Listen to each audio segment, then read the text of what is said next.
नमस्कार शेतकरी बंधूंनो, आज आपण आलेलो आहोत सतीश भाऊ शिंदे यांच्या प्लॉटमध्ये.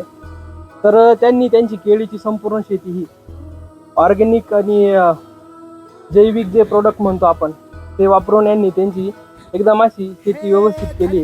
तर आज आपण त्यांच्याकडून जाणून घेऊया की जैविक शेतीचं महत्त्व काय शेतीमध्ये. तर तुमचं नाव, नंबर. नमस्कार, मी सतीश अभिमन्यू शिंदे, राहणार सादोळा, तालुका केज, जिल्हा बीड. मी गेली 25 वर्ष झालं शेती करतोय. तर रासायनिक शेती ऊसाची केल्यामुळं आमच्या जमिनी नापीक झालेल्या होत्या.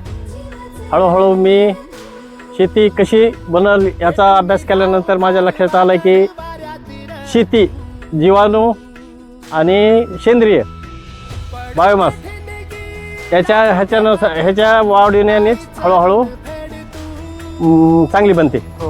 मग गेली 10-15 वर्ष झाले मी शेतीमध्ये पाचट कुजविणे, ते पाचट कुजवण्यासाठी जीवाणू काय डिकम्पोजर असेल, काय जीवाणू जे मिळते त्याच्यावर शेणकाला करून ते म्हणजे ते वाढवण्याचा प्रयत्न करतोय.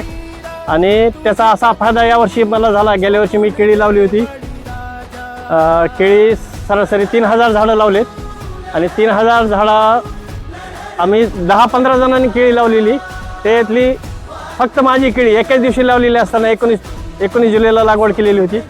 तर माझी केळी 10 महिने आणि 11व्या दिवशी बरोबर मी विकली, हार्वेस्टिंग केली. माझी आत्तापर्यंत केळी 40 टन गेलेली आहे आणि राहिलेली एक 20 टन आणखीन जाईल. तर मला दुसऱ्यापेक्षा एकतर जीवाणू खतामुळं आणि स्लरी म्हणजे जीवाणू वाढवल्यामुळं जमिनीमध्ये बराच फायदा झाला आणि दुसऱ्यापेक्षा उत्पादन सुद्धा जास्त मिळालं. तर मित्रांनो, बघू शकता की जीवाणू शेती केल्यामुळं आपल्याला एक तर आपली जमीन नापीक होण्यापासून वाचते. दुसरा बेनिफिट आपल्याला असं होतं की आपल्या फळाची जी किपिंग क्वालिटी त्यामध्ये कुठल्याही प्रकारचं रेसिड्यू आपल्याला भेटत नाही. म्हणजे पूर्णपणे ऑर्गॅनिक असल्यामुळं तो एक बेनिफिट आहे. फळाची क्वालिटी चांगली आहे. त्यानंतर आपल्या जमिनीचा जो पोत आहे 100% सुधारतोय. तर सर्व शेतकरी बंधूंनी पण हळूहळू केमिकलचा जो रेशो आहे तो कमी करून ऑर्गॅनिकची त्यामध्ये भर टाकून आपली शेती केली पाहिजे. आणि माती आणि पाणी या दोघांचं आपलं त्याद्वारे संरक्षण केलं पाहिजे. तर धन्यवाद. नमस्कार.